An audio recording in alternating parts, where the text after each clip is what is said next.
I can remember sitting right here in this office, thinking about the consequences of what had taken place.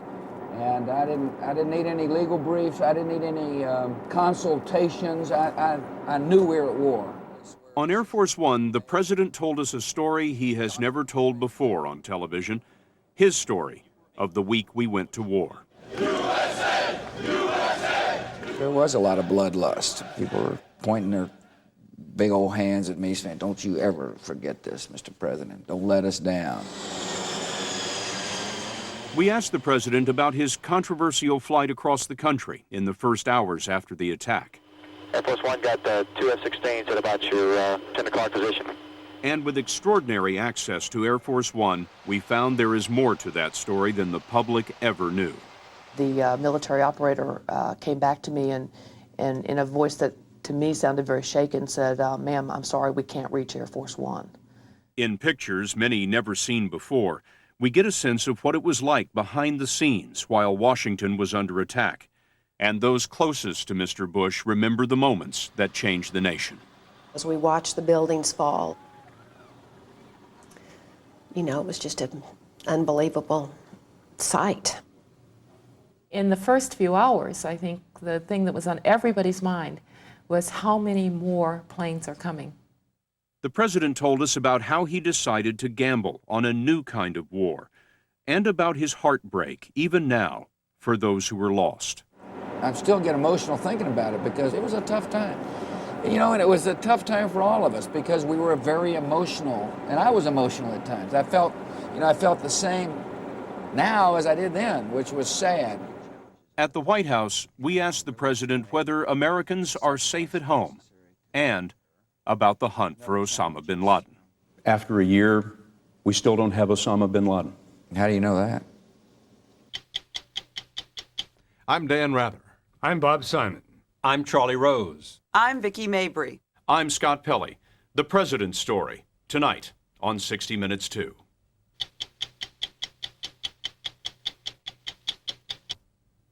No president since Abraham Lincoln has seen such horrific loss of life in a war on American soil. No president since James Madison, nearly 200 years ago, has seen the nation's capital city successfully attacked. But 1 year ago, President George W. Bush was thrown into the first great crisis of the 21st century. Tonight, we have the President's Story of the week we went to war. We met with Mr. Bush on 2 occasions, on Air Force One and in the Oval Office. We learned a lot we never knew. And we found that even after a year, the President is still moved, sometimes to tears, when he remembers September 11th. I knew the farther we got away from September 11th, the more likely it is some around the world would forget the mission, but not me. Not me. I made the pledge to myself and to people that I'm not going to forget what happened on September the 11th.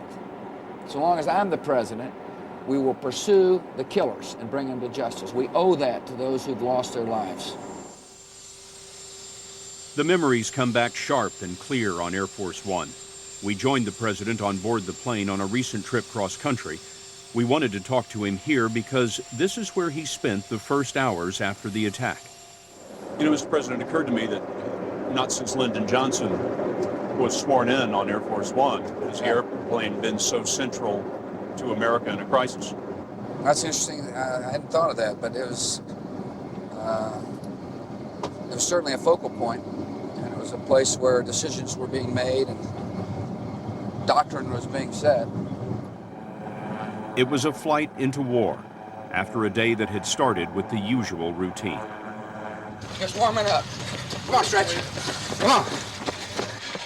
Come on, Stretch. Before dawn, September 11th, the president was on his routine run. It was just before 6 a.m., and at the same moment, another man was on the move. Mohammed Atta was caught by a security camera on his way to lead the attack on America. 2 hours later, as Mr. Bush drove to an elementary school, hijackers on 4 planes were murdering the flight crews and turning the airliners east.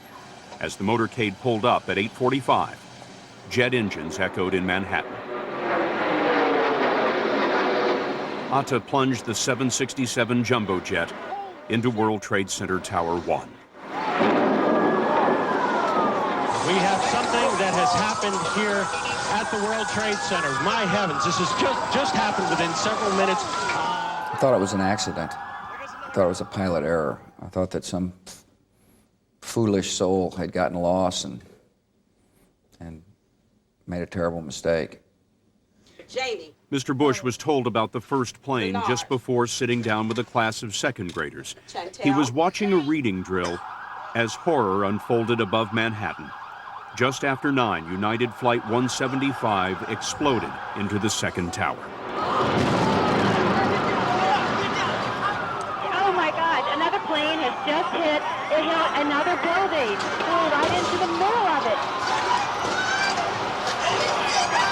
There was a sudden, horrible realization that what had seemed like a terrible mistake was a coordinated attack on the nation, live on TV.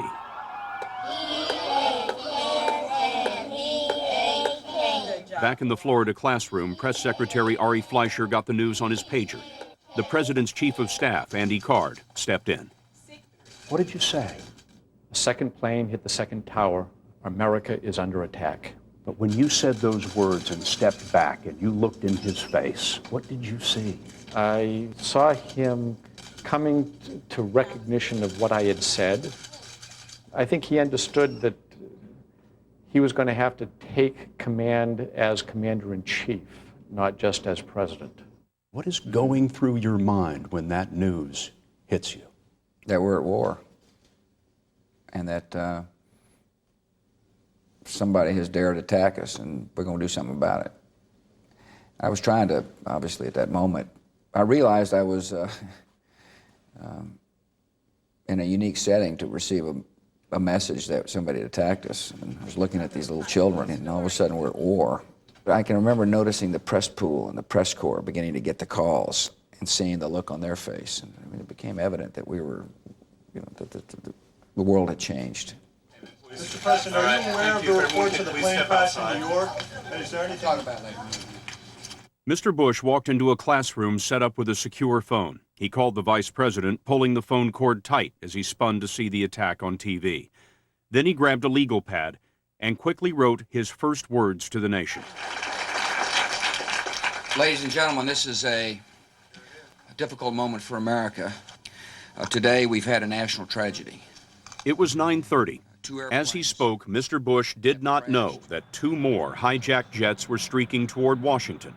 Vice President Dick Cheney was in his office at the White House when a Secret Service agent ran in. And he said, "Sir, we have to leave immediately." And he grabbed, put a hand on the back of my belt, another hand on my shoulder, and propelled me out the door of my office. Picked you up? It doesn't really pick you up. I'm not sure. They must train for it. I'm sure how they do it, but they just sort of levitate you down the hallway. You move very fast. You don't have any choice but to go. There wasn't a lot of time for chit-chat, with the vice president. Secret Service Director Brian Stafford was in his command center ordering the roundup of top officials and the first family. You felt like you had minutes to work with? Correct. We knew that there were unidentified planes tracking in our direction. Mr. Cheney was rushed deep under the White House into a bunker called the Presidential Emergency Operations Center. It was built for war, and this was it. On her way down, National Security Advisor Condoleezza Rice called Mr. Bush. It was brief because I was being pushed to get off the phone and get out of the West Wing. They were hurrying you off the phone with the president. They were hurrying me off the phone with the president, and I just said, he said, "I'm coming back," and we said, "Mr. President, that may not be wise." I remember stopping briefly to call my family, my aunt and uncle in Alabama, and say, "I'm fine, you have to tell everybody that I'm fine." But then settling into trying to deal with the enormity of that moment. And in the first few hours, I think the thing that was on everybody's mind was how many more planes are coming. The Capitol was evacuated, and for the first time ever, the Secret Service executed the emergency plan to ensure the presidential line of succession. Agents swept up the 15 officials who stood to become president if the others were killed. They wanted to move Vice President Cheney, fearing that he was in danger even in the bunker. But Mr. Cheney told us that when he heard the other officials were safe, he decided to stay at the White House no matter what. What you're saying is that when you looked at the line of succession, you counted yourself out. At that point, yes. It's important to emphasize it's not personal. You don't think of it in personal terms. You've got a professional job to do. Mr. Cheney was joined by Transportation Secretary Norm Mineta, who remembers hearing the FAA counting down the hijacked jets closing in on the Capitol. Someone came in and said, Mr. Vice President, there's a plane 50 miles out. Then he came in and said, it's now 10 miles out. We don't know where it is exactly, but it's coming in low and fast. It was American Flight 77. At 9:38, it exploded into the Pentagon, the first successful attack on Washington since the War of 1812. As the Pentagon burned, Mr. Bush's limousine sped toward Air Force One in Florida. At that moment, United Flight 93, the last hijacked plane, was taking dead aim at Washington. At the White House, the staff was in the West Wing cafeteria watching on TV.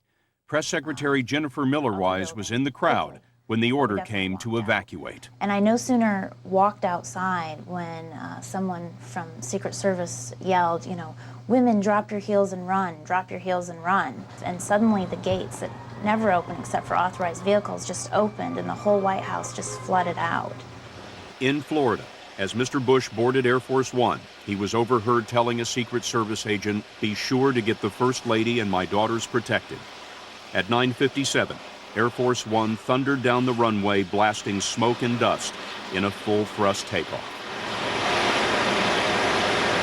Communications Director Dan Bartlett was on board. It was like a rocket. For a good 10 minutes, the plane was going almost straight up. At the same moment, 56 minutes after it was hit, World Trade Center Tower 2 began to falter, then cascade in an incomprehensible avalanche of steel, concrete, and human lives.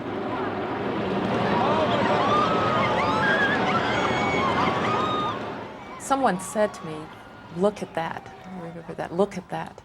I looked up and I saw I just remember a cloud of dust and smoke and the horror of that moment. And the feeling in your gut? That we'd lost a lot of Americans and that eventually we would get these people. You felt the anger rising in you. I felt the anger. Of course I felt the anger. Down in the bunker, Mr. Cheney was trying to figure out how many planes were hijacked. At the time, they feared there could be as many as 11. As the planes are tracking toward Washington, a discussion begins about whether we should shoot them down. How did that happen? Well, I discussed it with the president. Are we prepared to order our aircraft to shoot down these airliners that have been hijacked? He said yes. That was your advice to the president? It was my advice. It was his decision. That's a sobering moment to order your own combat aircraft to shoot down your own civilian aircraft. But it was an easy decision to make, given the fact that we had learned that commercial aircraft were being used as a weapon. Say easy decision. I didn't hesitate. Let me put it to you that way. I knew what had to be done. And the passengers on United Flight 93 also knew what had to be done. They fought for control and sacrificed themselves in a Pennsylvania meadow. The flight was 15 minutes from Washington. There was that horrible time when we wondered if Flight 93 had indeed been shot down by an American pilot. On the orders of the president. Yes. It is quite possible that those people gave their lives for you. It's entirely possible. In fact, I think it's probable. Clearly, the terrorists were trying to take out as many symbols of government as they could. The Pentagon, perhaps the Capitol, perhaps the White House. These people saved us not only physically, but they saved us psychologically and symbolically in a very important way, too. But there would be one more symbol to fall. World Trade Center Tower 1 was weakening. It had stood for an hour and 43 minutes, but at 10:29 a.m., it buckled in a mirror image of the collapse of its twin. The image that went round the world reached the First Lady in a secure location somewhere in Washington. I was very worried, like everybody in America was, about what was going on in New York. We watched the buildings fall, and, you know, it was just an unbelievable sight. This was a moment when disaster turned to catastrophe. Yeah. What did you think when those buildings were coming down? I was horrified. I thought, dear God, protect as many citizens as you can. It was a nightmare. By 10:30, America's largest city was devastated, its military headquarters burning. Air Force One turned west along the Gulf Coast. I can remember sitting right here in this office, thinking about the consequences of what had taken place and realizing it was a defining moment in the history of the United States. And I didn't need any legal briefs. I didn't need any consultations. I knew we were at war. On our recent trip aboard Air Force One, the president told us about the hours after the attacks. There's a lot about that flight the public never knew. To help us tell the story, we were given access to the plane, including the rarely seen cockpit and communications deck. Mr. Bush told us the first hours were frustrating. He watched the horrifying pictures, but the TV signal was breaking up. His calls to Mr. Cheney were cutting out.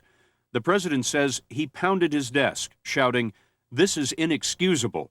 Get me the vice president." I was trying to clear the fog of war, and there is a fog of war. Information was just flying from all directions. Chief of Staff Card brought in the reports. There was word that Camp David had been hit. A jet was thought to be targeting Mr. Bush's ranch. I remember hearing that the State Department might have been hit, or that the White House had a fire in it. So we were hearing lots of different information. You feared all of that was true? At the time, I did. They also feared that Air Force One itself was a target. Vice President Cheney told the president there was a credible threat against the plane. Using the code name for Air Force One, Mr. Bush told an aide, "Angel is next." The threat was passed to presidential pilot Colonel Mark Tillman. It was serious before that, but now it is no longer is it a time to get the president home. We actually have to consider everything we say, everything we do could be intercepted, and we have to make sure that no one knows what our position is. Tillman asked for an armed guard at his cockpit door while the Secret Service double-checked the identity of everyone on board. The crew reviewed the emergency evacuation plan, and then came a warning from air traffic control. A suspect airliner was dead ahead. Coming out of Sarasota, there was one call that said there was an airliner off our nose that they did not have contact with. Tillman took evasive action, pulling his plane high above normal traffic. They were on course for Washington, but by now no one thought that was a good idea, except the president. I wanted to come back to Washington, but the circumstances were such that it was just impossible for the Secret Service or the National Security Team to clear the way for Air Force One to come back. So Air Force One set course for an underground command center in Nebraska. Back in Washington, the president's closest advisor, Karen Hughes, heard about the threat to the plane and placed a call to Mr. Bush. And the military operator came back to me and in a voice that to me sounded very shaken said, "Ma'am, I'm sorry, we can't reach Air Force One." Hughes was out of the White House during the attacks, and when she came back, it was a place she didn't recognize. They were either military or maybe Secret Service, dressed all in black, holding machine guns as we drove up. And I never expected to see something like that in our nation's capital. And when you entered the White House? There was no one in sight. And I knew it was a day that you didn't want to surprise anybody. And so I yelled, "Hello." And two, again, kind of SWAT team members came running through the hall with, again, guns drawn, and then took me to the location where I met the vice president. Back on Air Force One, Colonel Tillman had a problem. He needed to hide the most visible plane in the world, a 747 longer than the White House itself. He didn't want to use his radio. He knew the hijackers were listening to air traffic control. So he called air traffic control on the telephone. We actually didn't tell them our destination or what directions we were heading. We basically just talked to them and said, "Okay, fine. We have no clearance at this time. We are just going to fly across the United States." The controllers passed Air Force One from one sector to another, warning each other to keep the route secret. Okay, where's he going? Just watch him. Don't question about where he's going. Just work him and watch him. And there's no flight plan in right now. We're not going to put anything in. Okay, sir? Copy that. Air Force One ordered a fighter escort, and air traffic control radioed back. Air Force One got 2 F-16s at about your 10 o'clock position. The staff and the president and us were filed out along the outside hallway of his presidential cabin there and looking out the windows. And the president gives them a signal of salute, and the pilot kind of tips his wing and fades off and backs into formation. The men in the F-16s were Shane Brotherton and Randy Roberts from the Texas Air National Guard. Their mission was so secret their commander wouldn't tell them where they were going. He just said, "You'll know when you see it." And that was my first clue. I didn't have any idea what we were doing up until that point. You knew it when you saw it? Yes, sir. All day long, they rode shotgun for the president. We were trying to keep an 80-mile bubble around Air Force One, and we'd investigate anything that was within 80 miles. Were you worried about the safety of the people on this aircraft in those moments? No. Your own safety? No, I wasn't worried about it. I looked out the airplane and saw 2 F-16 on each wing. There's going to have to be a pretty good pilot to get us. We now know that the threat to Air Force One was part of that fog of war, a false alarm, but it had a powerful effect at the time. Many in the public wondered, with the president out of sight, was he still running the government? He hadn't appeared after the attack on Washington. Mr. Bush was clearly worried about it. At one point, he was overheard saying, "The American people want to know where their dang president is." The staff considered an address to the nation by phone, but instead, Mr. Bush ordered Air Force One to land somewhere within 30 minutes so he could appear on TV. At 11:45, they landed at Barksdale Air Force Base in Louisiana. The resolve of our great nation is being tested. But make no mistake, we will show the world that we will pass this test. God bless. At Barksdale, they believed the situation in Washington was still unsafe. So they continued to Nebraska, to the command center where Mr. Bush would be secure and have all the communications gear he needed to run the government. Aboard Air Force One, Mr. Bush had a job for Press Secretary Fleischer. The president asked me to make sure that I took down everything that was said. I think he wanted to make certain that a record existed.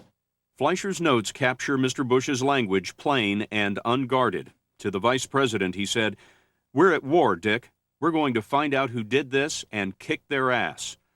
Another time, Mr. Bush said, "We're not going to have any slap on the wrist crap this time." And I can remember telling the Secretary of Defense, I said, "We're going to find out who did this. And then, Mr. Secretary, you and Dick Myers, who we had just named as the chairman of the Joint Chiefs, are going to go get him."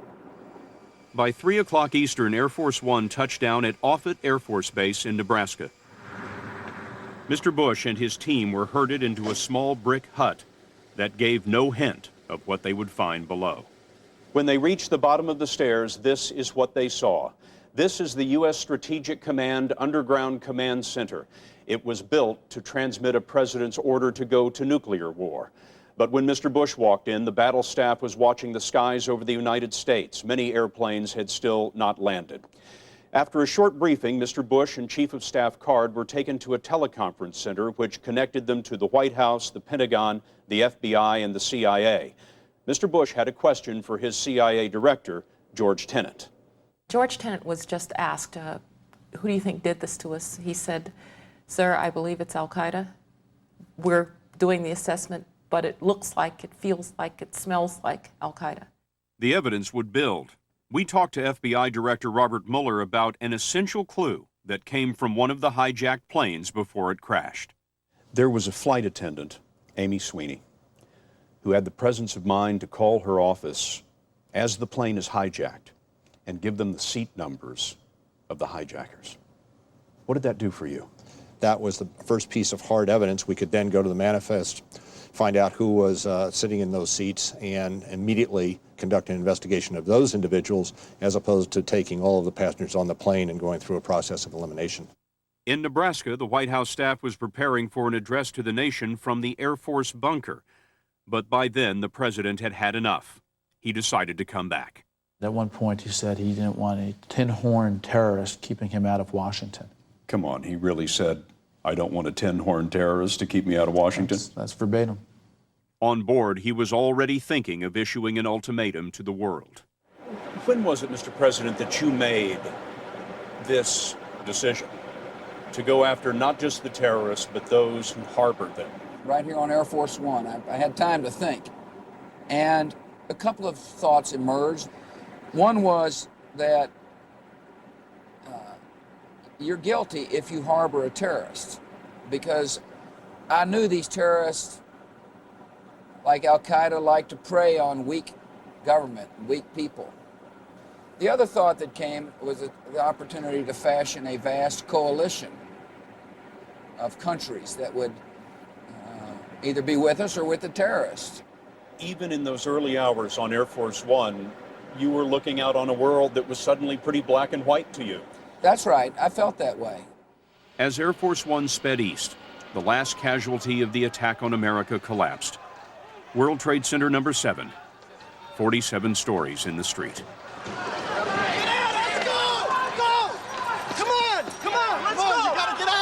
One of the nation's worst days wore into evening.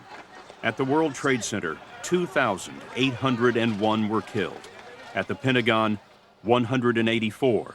And in Pennsylvania, 40. Altogether, there were 3,025 dead. Anybody who would attack America the way they did, anybody who would take innocent life the way they did, anybody who is so devious is evil. Mr. Bush would soon see that evil face to face. After arriving in Washington, he boarded his helicopter and flew past the Pentagon on the way to the White House. Was there a time that you were afraid there would not be a White House to return to? I don't remember thinking about whether or not the White House would have been obliterated. I think I might have thought they took their best shot, and now it's time for us to take our best shot. Mr. Bush arrived back at the White House 9 hours after the attacks. His next step was to address the nation. Karen Hughes and her staff were already working on the speech. He decided that the primary tone he wanted to strike that night was reassurance. We had to show resolve. We had to reassure people. We had to let them know that we would be okay. Just off the Oval Office, Mr. Bush added the words that would become known as the Bush Doctrine. No distinction between terrorists and those who harbor them. The staff wanted to add a declaration of war, but Mr. Bush didn't think the American people wanted to hear it that night. He prepared to speak to the nation from the same desk where Franklin Roosevelt first heard the news of Pearl Harbor.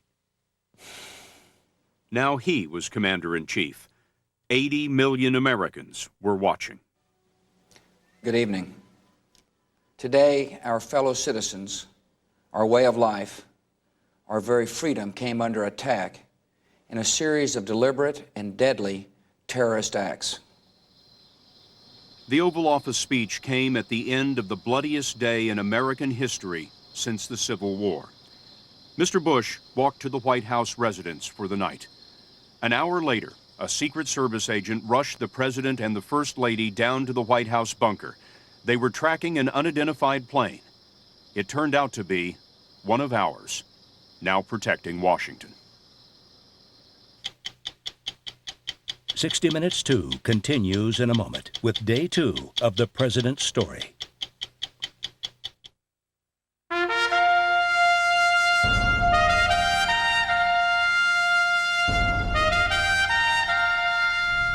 Good evening. I'm Laura Diaz. I'm Harold Green. Along with the CBS television network, CBS 2 News has been covering the many events that are happening right here in the Southland to commemorate the anniversary of September 11th. At this hour, hundreds of people are taking part in a vigil in West Hollywood. The memorial began just after sunset around 7:30 p.m. in the area around Santa Monica Boulevard between La Brea and Doheny, and on Sunset from Crescent Heights to Doheny Drive. There is still time to go down there. Organizers are asking that you bring candles, signs, and any tributes you might want to share. As this day of remembering faded into memory, there was one final ceremony here on the edge of the Pacific Ocean as the sun set peacefully. A procession that began in the valley early this morning ended in San Pedro. It was at the Korean Friendship Bell in Angels Gate Park. To close the ceremony, the giant bell rang 4 times, twice for New York, once for the Pentagon, once for those passengers who died trying to save the lives of others in Pennsylvania. Tributes to 9/11 started at dawn with a rolling procession through Los Angeles, beginning with a somber vigil in North Hollywood. Was blind, but now dozens of people gathered to honor those lost with songs and prayers at the LA Remembers observance. Mayor James Hahn, along with fire and police department officials, was also on hand. The procession also stopped at the Station 88 in Sherman Oaks, where firefighters honored fallen colleagues and thanked the public for unflagging support. Well, we now take a look at what we have coming up on CBS 2 News at 11 for you. And you were seeing an exclusive interview tonight on CBS with President Bush. At 11, we'll break down what he has to say about Iraq heading into tomorrow's speech. Plus, former President Bill Clinton makes a 9/11 anniversary appearance on The Late Show with David Letterman. We'll have a preview and a look at all of today's ceremonies tonight on CBS 2 News at 11.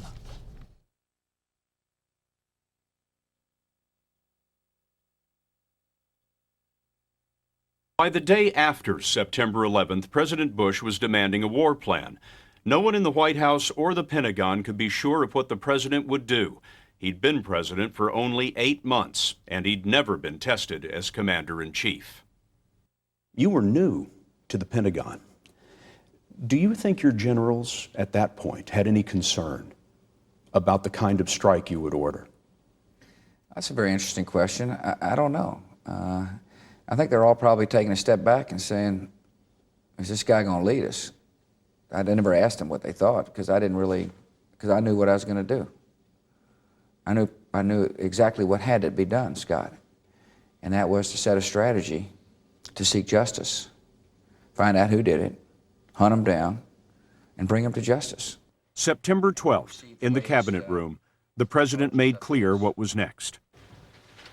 The deliberate and deadly attacks which were carried out yesterday against our country were more than acts of terror. They were acts of war. To the War Cabinet, al-Qaeda was no surprise. National Security Advisor Rice says the administration had been at work on a plan to strike bin Laden's organization well before September 11th.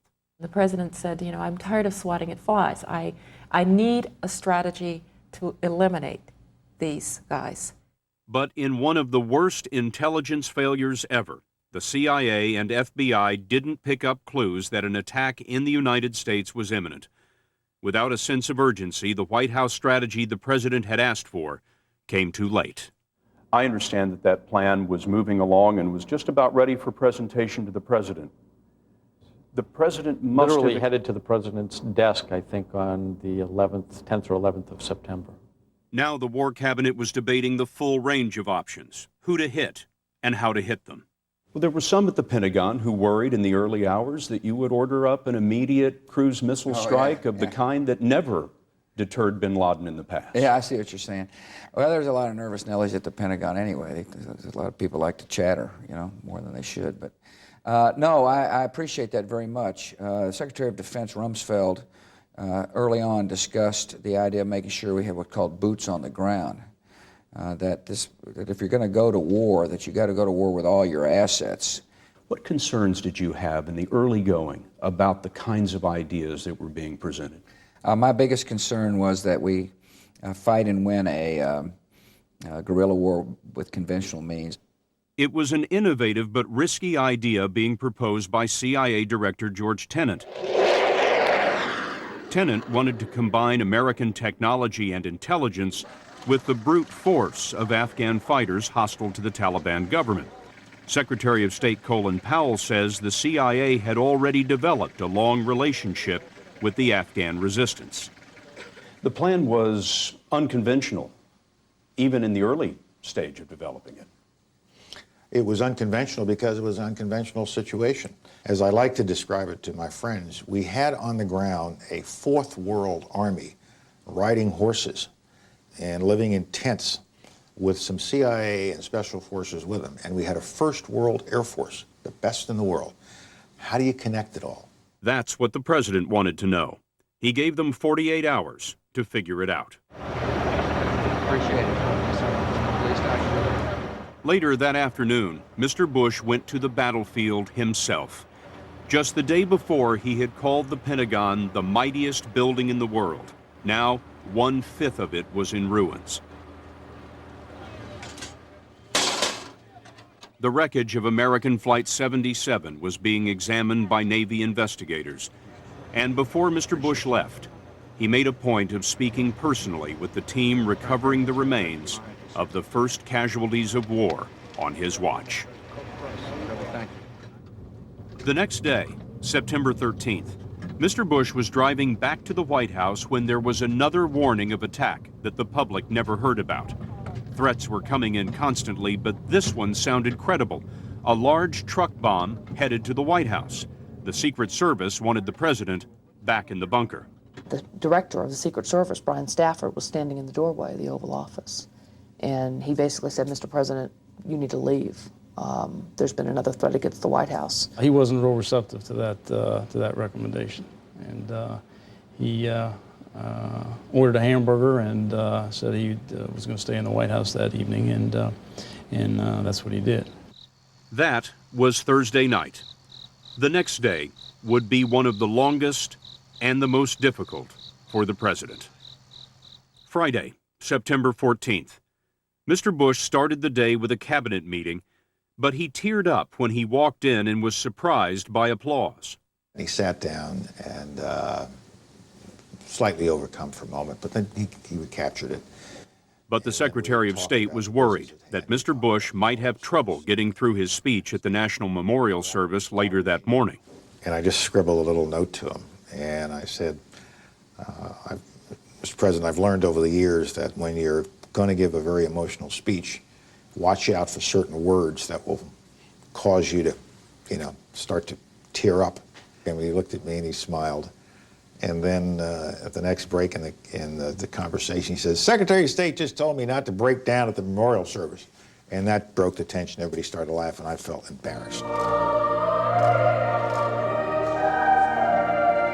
You were involved in planning the memorial service after September 11th. What did you feel that service needed to achieve for the country? I wanted it to be dignified. I wanted the Psalms and everything that was read to be comforting, because I think we were a country that every one of us needed comforting. We are here in the middle hour of our grief. So many have suffered so great a loss, and today we express our nation's sorrow. This nation is peaceful, but fierce when stirred to anger.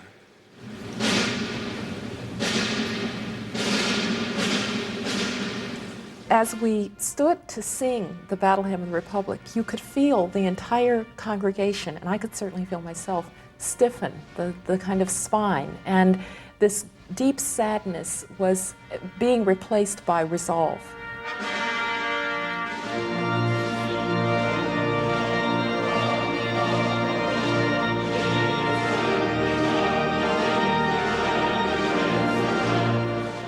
We all felt that we still had mourning to do for our countrymen who had been lost, but that we also had a new purpose in not just avenging what had happened to them, but making certain that the world was eventually going to be safe from this kind of attack ever again.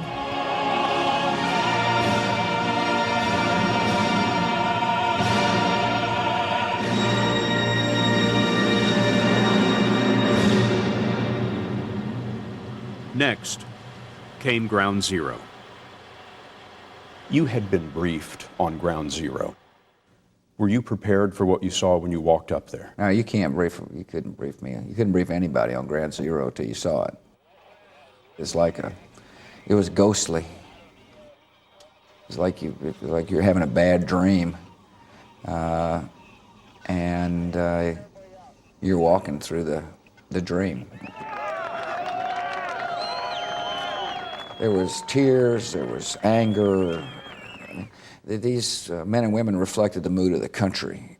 And there they started to chant USA. USA! USA! And there was a lot of bloodlust. People were, pointing their big old hands at me saying, don't you ever forget this, Mr. President. Don't let us down. And The scene was very powerful, very powerful. Mr. Bush tried to speak, but they kept shouting, "We can't hear you." I can hear you.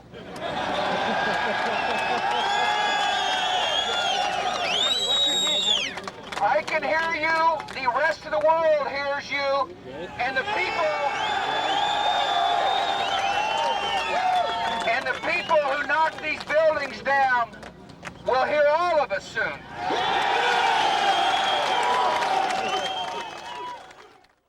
Mr. Bush had been in New York just a few weeks before. He'd posed with the firemen who always stood by when the president's helicopter landed there. Now, 5 of the men who stood with the president in the picture were dead, lost at Ground Zero. When the president arrived, Manhattan was papered with the faces of the lost. Families held on to the hope that their loved ones were missing, unable to believe that so many had vanished in an instant. It was a place where a child comforted a grieving mother. These were the families Mr. Bush would meet next, several hundred in a convention hall, a meeting that the public never saw. People said to me, he'll come out, don't worry, Mr. President. We'll see him soon. I know my loved one. He'll find a place to survive underneath the rubble and we'll get him out. I, on the other hand, had been briefed about the realities, and my job was to hug and to cry. But I remember the whole time thinking, this is incredibly sad because the loved ones won't come out. I'm told a story, Mr. President, of a little boy who handed you a picture of his father in his firefighter uniform. Right. And you signed it and handed it back, and he burst into tears. Do you remember that young man? I do. I remember a lot of young boys. When they started to get me to sign the picture, I said, your daddy won't believe that I was here, so you show him that autograph. Just trying to provide a little hope. It's a difficult time to be with those. It was tough, you know. It was. I still get emotional thinking about it because we're dealing with people who loved their dads or loved their mom, loved their wives who loved their husbands. It was a tough time, you know, and it was a tough time for all of us because we were very emotional, and I was emotional at times. I felt the same now as I did then, which was sad, and I still feel sad for those who grieve for their families. But as I said, out of my tears, I see opportunity. The president was supposed to be with the families for about 30 minutes. He stayed for 2.5 hours. It was here that he met Arlene Howard. Her son George was among the first to be found at Ground Zero. I called the police department and they said he hadn't called in for roll call and to call back in an hour. And I said, no, I don't need to call back. If he hadn't called in, I knew where he was. You knew where he was. I figured he was up in heaven by then. George Howard had once rescued children at the World Trade Center when it was bombed in 1993. He had been off duty that day, and he was off duty on September 11th, but he couldn't stay away. The police department gave his badge to his mother, and she gave it to the president. He leaned over to talk to me and extend his sympathy to me, and that's when I asked him, I'd like to present George's shield to him in honor of all the men and women that were killed over there. By the end of that day, Mr. Bush flew to Camp David, visibly drained. He was physically exhausted. He was mentally exhausted. He was emotionally exhausted. He was spiritually exhausted.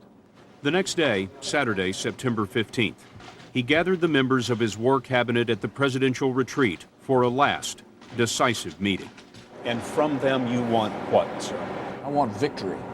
I want a war plan. My message is for everybody who wears the uniform, get ready. The United States will do what it takes.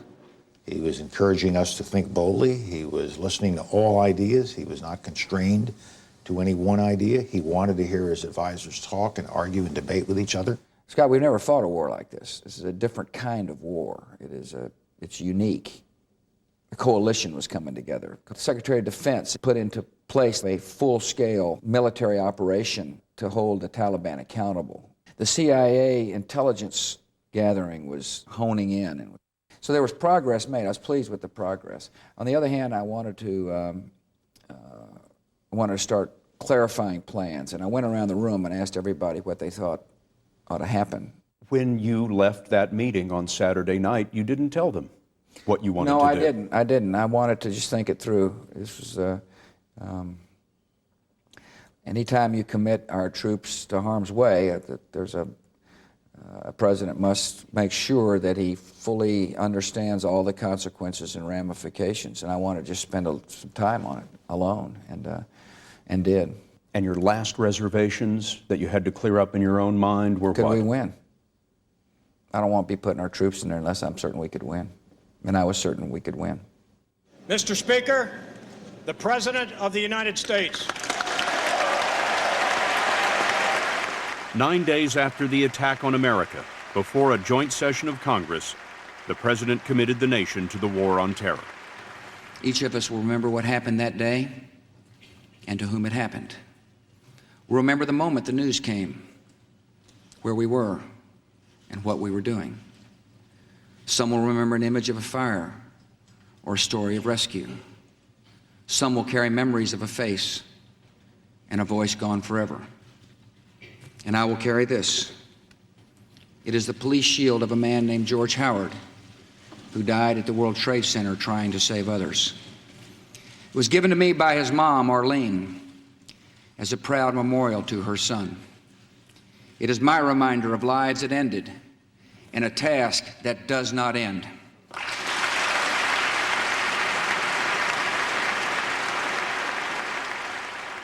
A year has passed since that September.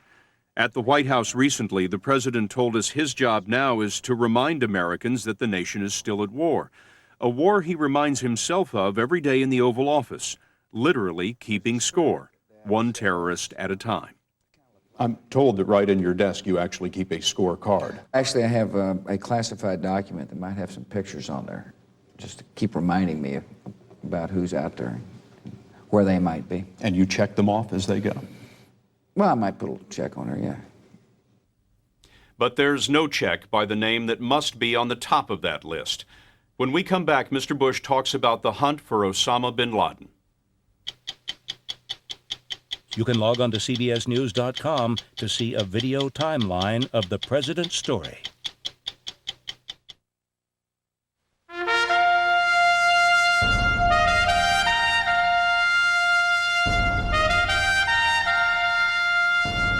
Good evening, I'm Harold Green. And I'm Laura Diaz. Along with CBS Network, CBS 2 News has been covering the many events that are happening right here in the Southland. All this to commemorate the anniversary of September 11th. At this hour, hundreds of people are taking part in a vigil in West Hollywood. The memorial began just after sunset, around 7:30, in the area around Santa Monica Boulevard between La Brea and Doheny, and on Sunset from Crescent Heights to Doheny Drive. There's still time to go down there, so organizers are asking you that you bring some candles, signs, and any tributes that you might want to share. As this day of remembering faded into memory, there was one final ceremony here on the edge of the Pacific Ocean as the sun set peacefully. A procession that began in the valley early this morning ended in San Pedro. It was at the Korean Friendship Bell in Angels Gate Park. To close the ceremony, the giant bell rang 4 times. Twice for New York, once for the Pentagon, once for those passengers who died trying to save the lives of others in Pennsylvania. Remembering the lives of those lost a year ago today took all forms, including an aerial salute across the city. A plane towing 5 large American flags and a banner saying "United We Stand" flew over the San Fernando Valley early this morning. And now a look at what we have coming up on CBS 2 News at 11. You're seeing an exclusive interview tonight on CBS with President Bush at 11. We'll break down what he has to say about Iraq heading into tomorrow's speech. Plus, former President Bill Clinton makes a 9/11 anniversary appearance on The Late Show with David Letterman. And we'll have a preview and a look at all of today's ceremonies throughout Southern California as well as around the country tonight on CBS 2 News at 11. We thank you for watching, and we hope you'll join us at 11.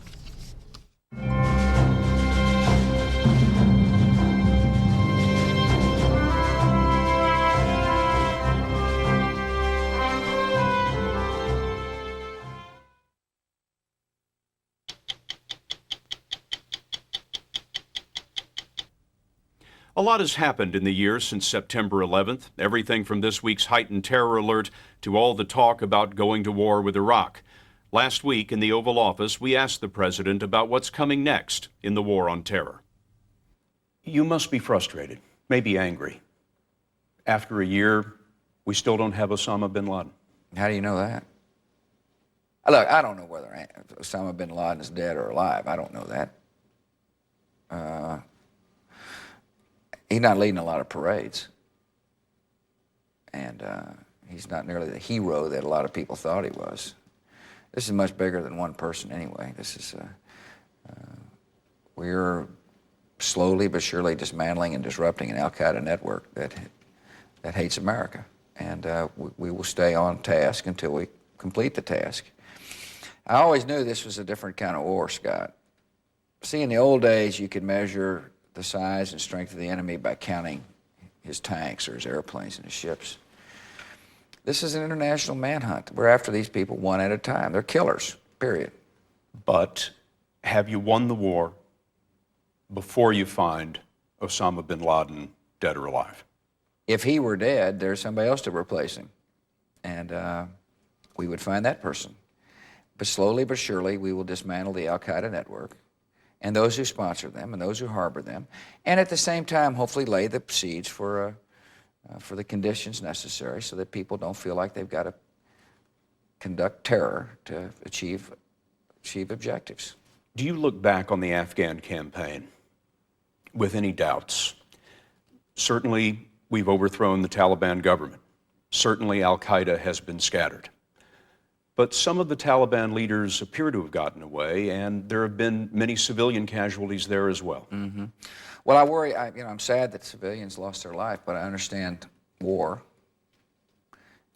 We did everything we could to protect people. When civilians did die, it was because of mistake, certainly not because of intention. We liberated a country, for which I'm extremely proud. No, I don't second guess things. It's things never go perfect in a time of war. Are you committed to ending the rule of Saddam Hussein? I'm committed to regime change. There are those who have been vocal in their advice against war in Iraq. Some of our allies in the Gulf War, Saudi Arabia, Turkey, for example. Even your father's former national security advisor, Mr. Scowcroft, has written about it in the paper. What is it, in your estimation, that they don't understand about the Iraq question that you do appreciate? The policy of the government's regime change, Scott, hadn't changed. I get all kinds of advice. I'm listening to the advice. I appreciate the consultations. And we'll consult with a lot of people, but our policy hasn't changed. On Air Force One, you described the terrorists as evil. Yeah. I don't think anyone would disagree with that. But at the same time, many in the Arab world are angry at the United States for political reasons, because of our policy in Israel or our troops in the oil region of the Middle East. Is there any change in foreign policy that you're considering that might reduce Arab anger against the United States? Well, I'm working for peace in the Middle East. I'm the first president who ever went to the United Nations and publicly declared the need to have a Palestinian state living side by side with Israel in peace. I made it clear that in order for there to be peace, the Palestinians have got to get some leadership that renounces terror and believes in peace and quits using the Palestinian people as pawns. I've also made it very clear to the other Arab nations in the region that they've got responsibilities. If you want peace, they got to work toward it. We're more than willing to work toward it, but they got to work toward it as well. But all this business isn't going to happen as long as a few are willing to blow up the hopes of many. And so we all got to work to fight off terror. Arafat has to go? He's been a complete failure as far as I'm concerned, utter disappointment. There has been some concern over the year about civil liberties. Yeah. In fact, an appeals court recently was harsh about your administration's decision to close certain deportation hearings. They said, quote, "A government operating in secrecy stands in opposition to the Constitution." Mm-hmm. Where do you draw the line, sir? I draw the line at the Constitution. We will protect America, but we will do so within the guidelines of the Constitution, the confines of the Constitution, the spirit of the Constitution. Has there been anything that the Justice Department has brought to you as an idea that you thought, no, that's too far, I don't want to go Not that I remember, and I'm pleased with the Justice Department. I think the Attorney General is doing a fine job, by the way. You know, to the extent that our courts are willing to make sure that they review decisions we make, I think that's fine. I mean, that's good. That's healthy. That's part of America. Franklin Roosevelt said that America should stand in defense of 4 freedoms: freedom of speech, freedom of religion, freedom from want, and freedom from fear. Mm-hmm. Do we have that today, Mr. President? Freedom from fear? I think more than we did in retrospect. The fact that we're on alert, the fact that we understand the new circumstances makes us more free from fear than on that fateful day of September the 11th. But we've got more work to do. And Americans should not live their lives in fear. I don't think so, no. I think Americans ought to know their government's doing everything possible to help. And obviously, if we get information that relates directly to a particular attack, we'll deal with it. And if we get general background noise about a potential attack, we'll alert people. But there are a lot of good folks working hard to disrupt and deny and run down leads. And the American people need to go about their lives. And it seems like they are. 1 year ago, the president was new on the job with little foreign policy experience. He had wanted to pull the military back from foreign entanglements. Now, on his orders, U.S. forces are engaged around the globe in a war he did not expect, in a world completely changed. I'm Scott Pelley. We'll be back 2 weeks from tonight with another edition of 60 Minutes 2. Still ahead tonight, inside Ground Zero with the firemen and the filmmakers who lived to tell the story.